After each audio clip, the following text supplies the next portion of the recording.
नमस्कार। संतोष की रिपोर्ट में आप सबों का स्वागत है। और आज हम संतोष की रिपोर्ट में बिहार में इन दिनों जो एक राजनीतिक मुजरा चल रहा है उस मुजरा की करने जा रहे हैं। जी हाँ, मतलब एक है ना, हम लोग के यहाँ एक कहावत है कि हंसुआ के विवाह में खुरपी का गीत। जरा इस तस्वीर को, हमारे पीछे एक तस्वीर चल रही है, जरा गौर से देखिए। ललन बाबू है, अपना ही ललन बाबू है। आज तक हमने किसी विधानसभा चुनाव में या किसी लोकसभा चुनाव में, जब राष्ट्रीय अध्यक्ष भी थे और बिहार में भी प्रदेश अध्यक्ष थे, तो इस तरीके से कैंपेन करते हुए हम नहीं देखे। जिला जिला एकदम आज तक नहीं। मतलब गजब लग रहा है कि भाई क्या हो गया है ललन बाबू। और एकदम फायर ब्रांड है, एकदम फायर ब्रांड की तरह कि भीड़ लेकर नहीं पहुंचे तो टिकट कट जाएगा, सब कह देते हैं। भाई किसके लिए राजनीतिक मुजरा हो रहा है भाई, समझ से परे। बात यही नहीं है, इसमें बहुत कुछ बात चल रहा है आश्चर्यजनक तौर पे। मतलब हर कोई अपनी राजनीतिक दुश्मनी छोड़कर इस तरीके से गलबैया कर रहे हैं कि हम तो खुद हैरान हैं कि भाई हो क्या रहा है। भाई इस शेर सबको कौन क्या कहते हैं, इसब तो खुला शेर थे भाई। लल्लन सिंह तो खुला शेर है, दहाड़ते थे। अरे अपना नैरेटिव सेट करते हैं, मीडिया वाले पे इसी तरीके से दहाड़ते थे ना, याद है ना, अभी भी दहाड़ते हैं। अब वो सर्कस का शेर बन के पता नहीं कौन सा अदृश्य ताकत है जो इनको दिखाता है, और ये थर थर थर थर थर थर करते करते भागते घूरते। क्या हो गया है ललन बाबू भाई, हैरान करने वाली बात है। समस्तीपुर, मधुबनी, दरभंगा, मुजफ्फरपुर, सीतामढ़ी घूमे जा रहे हैं मंत्रालय छोड़कर। आज तक कभी देखे थे ललन बाबू किस तरीके से घूमते हुए? क्या है तो प्रधानमंत्री आ रहे हैं और प्रधानमंत्री के सभा में इतनी भीड़ इकट्ठा कर देना है कि रिकॉर्ड बना देना है। और जो भीड़ नहीं इकट्ठा करिएगा, सोच लीजिए चुनाव आपको लड़ना है, टिकटों पर विचार करिए। जरा सुन लीजिए मुजफ्फरपुर में ललन बाबू कब क्या रहे। हम खुद हैरान हैं कि भाई ये राजनीतिक मुजरा की जरूरत क्यों आन पड़ी भाई, क्या हो गया?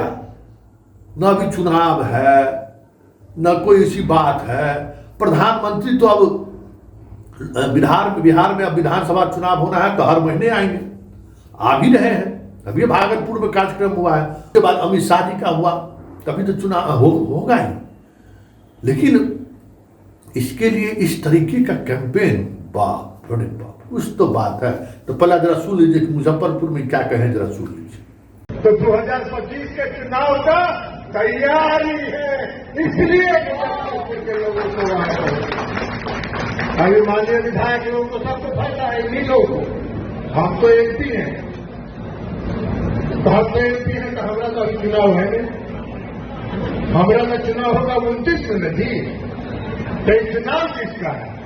ये चुनाव है केदार गुप्ता जी का, ये चुनाव है अशोक जी का, ये चुनाव है राजू जी का, ये चुनाव है रामसूरत राय जी का। इन्हीं लोगों का चुनाव है। तो ये लोग अगर अभी मेहनत कर देंगे तो चुनावा मोदी जी का जो भाषण से 5,000 आदमी अगर लौट के आएगा तो 5,000 आदमी इनका वर्कर तो हो जाएगा। तो 5,000 आदमी अगर इनका वर्कर हो जाएगा तो चुनावा में कुछ बात इनका भाड़े में घटेगा। तो अभी कुछ 1.5 हाथ सीधा करिए और 1.5 हाथ टाइट करके 5,000 लोग प्रत्येक विधानसभा से मुजफ्फरपुर से जाना चाहिए। यह लक्ष्य निर्धारित करके चलिएगा तब हो। अब 5,000 अगर तय करिएगा, 5,000 अगर तय करिएगा तो 6 को विधायक हैं, तो 6 को विधायक हैं तो 6 50 30,000। और दिनेश बाबू सूद में 15,000 रुपये जोड़ दिए हैं, तो 30 और 15 45। और कुछ एमएलसी लोग आज जो बाकी क्षेत्रवा जो बचा हुआ है 5 गो, वहां भी उम्मीदवार होंगे ना लोग के काफी है। 5 को जो क्षेत्र हारा हुआ है एनडीए का नहीं है, जहां आरजेडी जीता हुआ है, तो वहां भी कोई चुनाव लड़ने का इच्छुक होगा कि नहीं होगा? होगा ना। तो उनको भी तो अपना ताकत दिखाना चाहिए ना भाई। टिकट का क्लेम होगा तो क्लेम के लिए दावा करने के पहले ताकत दिखाना ना पड़ता है, तो उनको भी ताकत दिखाना पड़ेगा। तो ताकत दिखाइएगा तो 50,000 का लक्ष्य तो मुजफ्फरपुर का पूरा हो जाएगा। तो 50,000 का लक्ष्य मुजफ्फरपुर का लेके चलिए। सुन लिए, ये नीतीश कुमार के लिए या बिहार विधानसभा के लिए वोट नहीं मांग रहे हैं। प्रधानमंत्री के सभा में ज्यादा से ज्यादा लोग जुटिए, उसका ही आह्वान कर रहे हैं। ललन बाबू का एक कैरेक्टर है क्या? कभी इस तरीके से धूप में, क्या कहते हैं, गर्मी में घूमते हुए दिखे हैं आपको? कुछ तो बात है, अंदर में कुछ चल रहा है क्या? या फिर हाल के दिनों में जो ईडी और सीबीआई का ऑपरेशन हुआ है, उससे तो कहीं चार्ज नहीं हो गए हैं सब। क्योंकि समस्तीपुर में अशोक चौधरी को जिस तरीके से अशोक चौधरी इनसे अपनी बात कह रहे हैं और जिस अंदाज में ललन बाबू चुटकी ले रहे हैं, देखकर मुझे हैरानी हो रही है कि सारी राजनीतिक दुश्मनी छोड़कर, मतलब देखिए, ये सब संकट हम लोग बाढ़ के इलाके के रहने वाले हैं।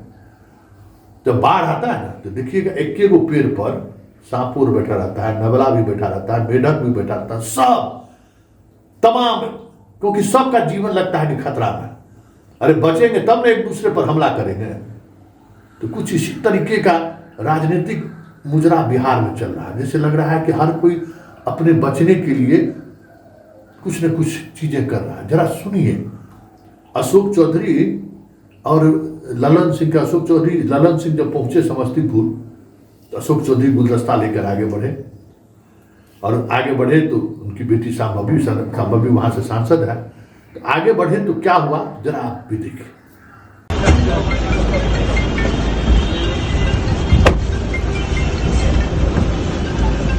आपको क्या प्रभारी मंत्री नहीं, प्रभारी यहाँ के थोड़ी है, प्रभारी मंत्री जी अंदर है। ये गाड़ी बन गया है।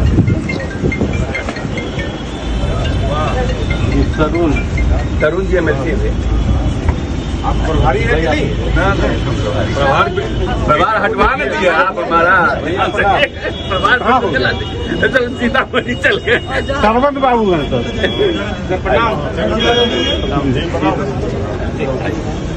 जमुई पे, जमुई भी हट गया।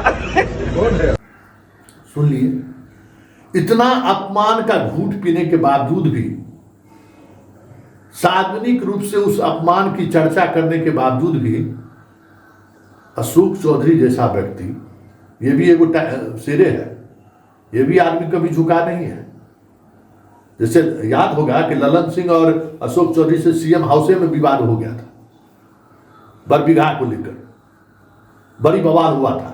याद होगा, ये बार बार चल जाते थे वहां, और वहां के विधायक को लेकर, राजू सिंह का पोता को लेकर ललन सिंह बहुत फायर हो गए थे।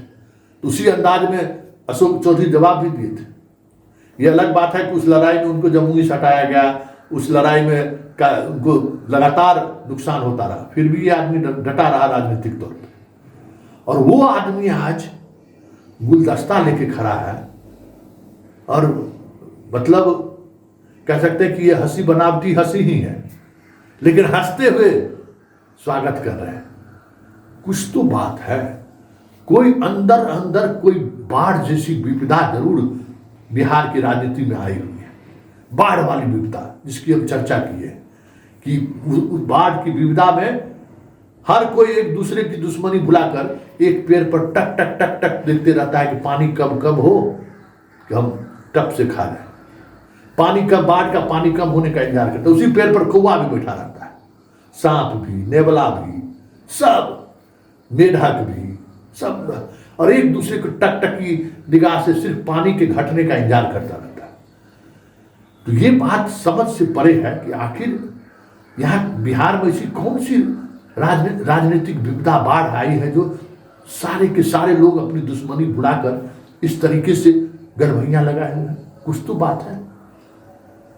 और अगर बात वही है जिस बात की चर्चा सरेआम है कि ईडी, सीबीआई बिहार में जिस तरीके से जिस स्तर पर कार्रवाई कर रहा है, हर किसी को लग रहा है कि कहीं हमारे गिरबान पर तो हाथ नहीं डाला जा रहा है, क्योंकि चीजें कुछ इसी तरीके से चल रही है। और हर किसी के, कई लोगों के चहेते पर पहले से ही सीबीआई, ईडी की नजर है, पकड़ बना कर रखा है। तो क्या वो वजह है कि सारे के सारे राजनीतिक लोग अपनी दुश्मनी भुलाकर, व्यक्तिगत दुश्मनी, राजनीतिक दुश्मनी भुलाकर एक मंच पर पीएम के स्वागत में लगे हुए हैं? या फिर कुछ और बात है? हमें तो कुछ और नहीं दिखाई दे रहा है। हमें तो बिहार की राजनीति में वही एक सुनामी दिख रहा है, या कह सकते हैं कि वही एक आपदा दिख रहा है, जिस आपदा की वजह से बाढ़ वाला सीन, फ्लड वाली स्थिति बिहार की राजनीति में देखने को मिल रहा है।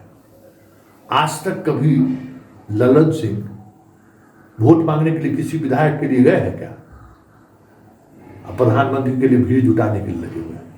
मतलब सारा जदयू जो है, मतलब बीजेपी का नहीं हम देख रहे हैं कहीं पर उस तरीके का कार्यक्रम प्रधानमंत्री को जुटाने को लेकर। देखे हैं कि बीजेपी इस तरीके से गांव गांव कैंपेन कर रहा हो, लेकिन जदयू एकदम सारे विधायक को तो उतार ही दिया है, अपने भी लगन है। सब नेता, संजय झा हो, ललन सिंह हो, अशोक चौधरी हो। संजय झा जी को तो भाई संजय कहा जाता है कि संजय झा जी के ही आग्रह पर प्रधानमंत्री ने उस इलाके को, संजय झा जी का इलाका और उसी इलाके में कार्यक्रम उन्होंने दिया, ये चर्चा है मिथिलांचल में। तो उनका इस तरीके से इन्वॉल्वमेंट होना स्वाभाविक है। लेकिन लल्लन बाबू का क्या हुआ? अशोक चौधरी को क्या हो गया है?